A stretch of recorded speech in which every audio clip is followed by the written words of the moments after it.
నాకు మీ బాండింగ్ లో ఇంకోటి బాగా నచ్చేది అత్త కోడలు అని చెప్పేసి వీడియోస్ చేస్తారు. అత్తని ఎలా గౌరవించాలి, లేకుంటే కోడలు అత్తకి అండర్స్టాండింగ్ ఎలా ఉండాలి అనేది. సో ఇవన్నీ ఎందుకు ప్రొజెక్ట్ చేశారు?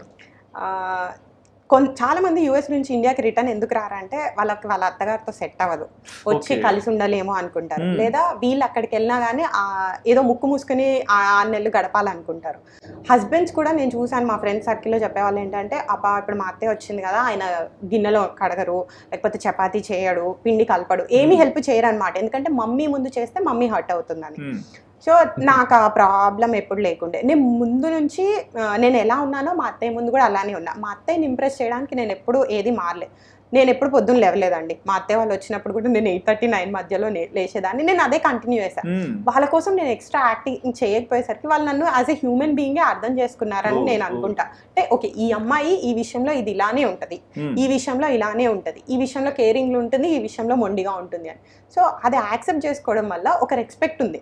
కొన్ని విషయాలు మా అత్తయ్య నాకు చెప్తారు, ఇది ఇలా చేయమ్మా అని చెప్పి, అది ఫాలో అవుతాం. కొన్ని చెప్పరు, ఏంటంటే వాళ్ళకి తెలుసు ఈ విషయంలో ఇలానే ఉంటుంది తన ఆలోచన విధానం, సో వదిలేద్దాం. ఆ మ్యూచువల్ రెస్పెక్ట్ గీత ఉందన్నమాట, బార్డర్ లైన్. అది ఏ రిలేషన్షిప్లో ఎవరికైనా ఉండాలి. మా అమ్మతో నాకైనా కానీ, ఇప్పుడు మా అమ్మ చెప్పిందని మా అత్తయ్య చెప్పలేదు, కానీ మా అమ్మ చెప్పిందని నేను చేయను. దిలీప్ మా అమ్మ కాదు, దేవుడు దిగొచ్చి చెప్పినా నాకు ఇది తప్పు అనిపిస్తే నేను అది చేయొద్దు అనే అనుకుంటాను అనమాట.